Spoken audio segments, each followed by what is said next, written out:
Jérôme Froissart, bonjour. Vous êtes secrétaire général de l'AMAD à Monaco. L'AMAD, qu'est-ce que c'est? Bonjour. L'AMAD, c'est l'Association mondiale des amis de l'enfance. C'est une ONG monégasque qui a été créée en 1963 par la princesse Grace de Monaco. C'est une des premières ONG internationales qui avait pour fonction de s'occuper de l'enfance. Donc notre mission principale est la protection et l'épanouissement de l'enfance à travers le monde.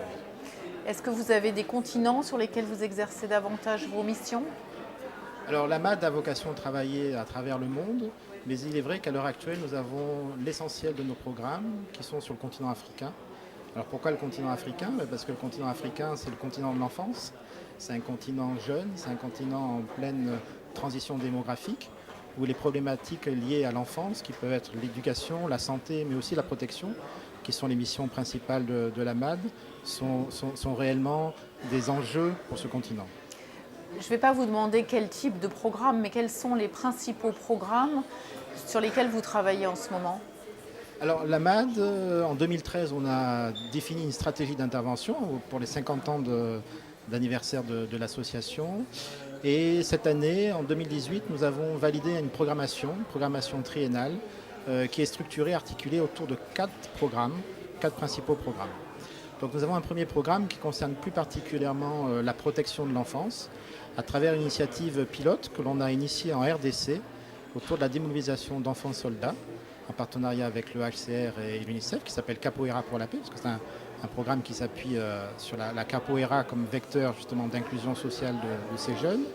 Nous avons un deuxième programme qui s'appelle Dignité pour les femmes, et qui est un programme qui a été initié suite à la visite récente de notre présidente, son Altesse Royale, la princesse de Hanovre, qui s'est rendue dans des camps de déplacés internes en RDC, dans la région de Goma. Et à l'occasion de ce déplacement, les femmes déplacées internes, qui sont malheureusement victimes d'abus sexuels, de viols, ont exprimé leur souhait à notre présidente justement de pouvoir bénéficier d'une protection, je dirais, liée à leurs conditions de femmes. Et notamment sur le fait qu'elles n'ont aucun accès aux protections intimes, à l'hygiène intime pendant leur période de règles, et sur le fait aussi qu'elles étaient victimes d'abus. Donc nous avons mis en place ce programme qui permet à la fois aux femmes d'accéder à l'hygiène intime, mais aussi de pouvoir accéder à des services de soins suite à des viols. Nous sommes en collaboration, on travaille beaucoup en partenariat avec différentes structures, notamment sur le continent africain. Et à Goma, nous sommes en train de réaliser un pavillon de prise en charge médicale et psychosociale pour des femmes et des jeunes filles victimes de violences sexuelles. Et le troisième volet de ce programme, c'est un programme d'accès à l'éducation des jeunes filles. L'AMAD souhaite réellement mettre l'accent sur l'accès des jeunes filles au niveau du secondaire. Un troisième programme qui concerne plus spécifiquement les mineurs non accompagnés. C'est un phénomène qui a déjà plusieurs années, mais de migrants jeunes qui arrivent, alors soit qui ont perdu leurs parents pendant la traversée de la Méditerranée, mais sinon des mineurs, de jeunes adolescents qui fuient le pays en guerre ou pour des raisons économiques, et qui arrivent en Europe dans l'espoir d'un avenir meilleur. Donc l'AMAD intervient au tout premier niveau, lorsque ces migrants arrivent en Sicile. C'est concentré sur l'Italie, avec un appui, je dirais, légal, parce que ces mineurs ont des droits, un appui psychosocial aussi, parce que c'est des jeunes qui ont traversé le Sahel, différentes régions d'Afrique, traversé la Méditerranée, vécu en Libye dans des conditions difficiles. Et donc, c'est des jeunes qu'il faut accueillir et puis aider, lorsque c'est possible, à la réinsertion. Nous travaillons aussi à Vintimille et nous travaillons en Allemagne avec une fondation allemande sur la réinsertion de ces jeunes. Et le quatrième programme, qui est plus spécifiquement lié à la santé et à l'Afrique, qui est le programme sur l'énergie de l'espoir, qui est un programme qui vise à l'accès à l'énergie et au digital pour les populations africaines, dites à la base de la pyramide, donc ça veut dire les populations rurales ou périurbaines, qui sont des populations pauvres, mais qui sont des populations qui ont besoin de services en termes de santé, d'éducation et de protection. En quoi les nouvelles technologies autour de la santé peuvent intéresser le continent africain? Alors les nouvelles technologies sont une réelle opportunité pour le continent africain. On parle de disruption dans l'innovation. Et cette disruption-là ouvre un certain nombre d'opportunités, je dirais. C'est vrai que le continent africain est un continent où il y a beaucoup de contraintes, mais aussi beaucoup d'opportunités. Et ces nouvelles technologies font partie de ces opportunités. Et il faut savoir que les grands enjeux du continent africain, qui sont l'accès à l'éducation, qui sont la protection de ces enfants, sont facilités, en tout cas les nouvelles technologies ouvrent des perspectives pour apporter une solution concrète à ces grands enjeux. Donc l'AMAD travaille justement pour promouvoir l'émergence de solutions innovantes au service de l'enfance, que ce soit à travers de protection. Alors dans le domaine de protection, un exemple très concret, par exemple, c'est que l'Afrique manque de données, de data sur leur population. Toutes les statistiques que l'on peut avoir, que l'on peut lire sur l'état de la pauvreté, sur le nombre d'enfants, sur les taux de scolarisation, en réalité, ce sont des données qui sont juste des statistiques, qui sont des prévisions. Donc les nouvelles technologies permettent justement d'améliorer la collecte de ces données, des données qui sont nécessaires au gouvernement, aux politiques publiques, mais aussi aux ONG, aux différents acteurs, pour pouvoir mener des politiques de développement et surtout les suivre et puis les évaluer et les capitaliser. Pourquoi êtes-vous aujourd'hui au salon eHealthWorld Monaco 2018 ? Alors nous sommes aujourd'hui, nous avons été invités par les organisateurs du salon pour présenter justement à la fois une expérience de terrain dans le domaine de la santé, la e-santé, et à la fois pour apporter, je dirais, dans la réflexion commune, ce que peut apporter une ONG comme l'AMAD en termes de e-santé. Alors, l'expérience que nous avons présentée, c'est une expérience qui s'appelle une ONG qu'on soutient au Mali, qui s'appelle Jantoli, et qui est une ONG qui permet justement l'accès aux soins primaires, aux soins de base, aux populations qui vivent dans les quartiers de Bamako, les populations déshéritées.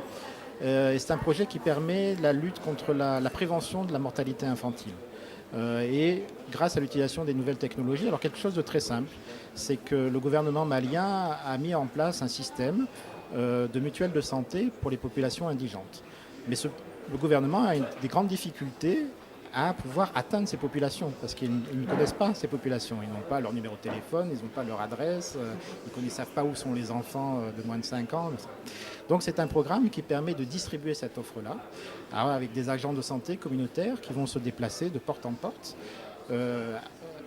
avec justement à travers des discussions avec les mères de famille, pouvoir collecter un certain nombre de données sur les familles, identifier les enfants de moins de 5 ans, et puis rentrer justement par un système de base de données avec un smartphone, de pouvoir renseigner cette base de données, de dire ben voilà, dans telle famille, il y a tant d'enfants de moins de 5 ans, ces enfants sont déclarés, ne sont pas déclarés.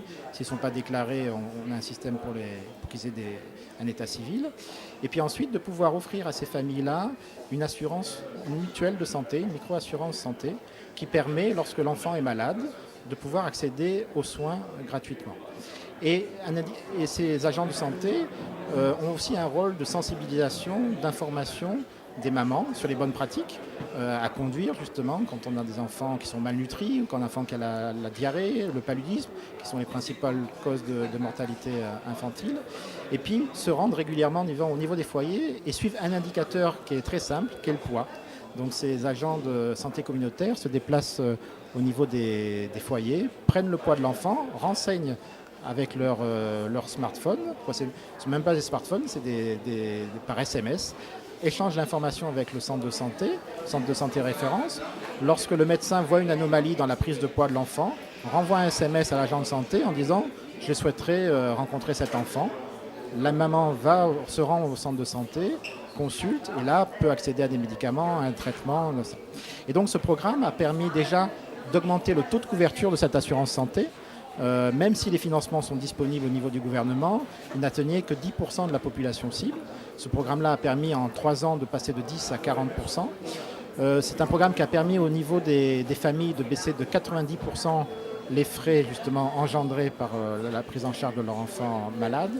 Et une initiative qui a permis aussi de renforcer l'offre de santé, le système de santé, parce que derrière, on a justement des centres de santé qui peuvent justifier d'un fonctionnement, d'avoir un certain nombre de patients. Et donc le ministère a pu investir en termes de formation, d'équipement. Donc ça, c'est pour le volet, l'initiative soutenue. Et ensuite, le rôle d'une ONG comme l'AMAD, on est en train de vivre une révolution sur le continent africain qui est liée à l'accès à l'énergie. Donc l'AMAD est investi dans le domaine de l'accès à l'énergie en Afrique à travers l'accès au niveau de base, des lampes solaires dans les écoles primaires. On ne sait pas, on ne sait pas toujours, mais la première cause de mortalité infantile en Afrique, ce n'est pas le paludisme, ce n'est pas la malnutrition ou les maladies, le manque d'eau potable, c'est la pollution liée à l'utilisation des lampes à kérosène dans les habitations. Donc le simple fait de permettre à un enfant d'accéder à une lampe solaire, c'est lui permettre justement d'accéder à un environnement plus sain, apporter une offre en termes de santé et surtout en termes d'éducation. Un enfant qui a une lampe solaire, c'est un enfant qui va étudier 3-4 heures de plus par jour. Donc on a ce premier niveau-là et ensuite on a un niveau d'accès pour l'éducation, d'électrification des collèges, de création de bibliothèques numériques dans ces collèges, de création de contenu. Et le troisième niveau, qui concerne plus spécifiquement la e-santé, c'est de permettre l'accès à l'énergie au niveau des foyers et de profiter de l'énergie comme un levier de développement. L'énergie permet justement d'accéder à l'information, à du contenu et à des services d'application qui sont en train de se développer sur le continent africain. Donc l'AMAD est en relation avec un certain nombre d'incubateurs en Afrique, au Kenya, au Sénégal, au Ghana. Et tous ces incubateurs sont des jeunes Africains qui développent des initiatives sur les déclarations de naissance, sur l'accès à l'éducation primaire, mais qui ont besoin justement d'un écosystème pour pouvoir tester leur application, leurs services, grâce à des ONG comme nous et à nos partenaires sur le terrain, qui ont besoin aussi de faire connaître leur initiative, donc d'aller faire présenter, pitcher devant des investisseurs.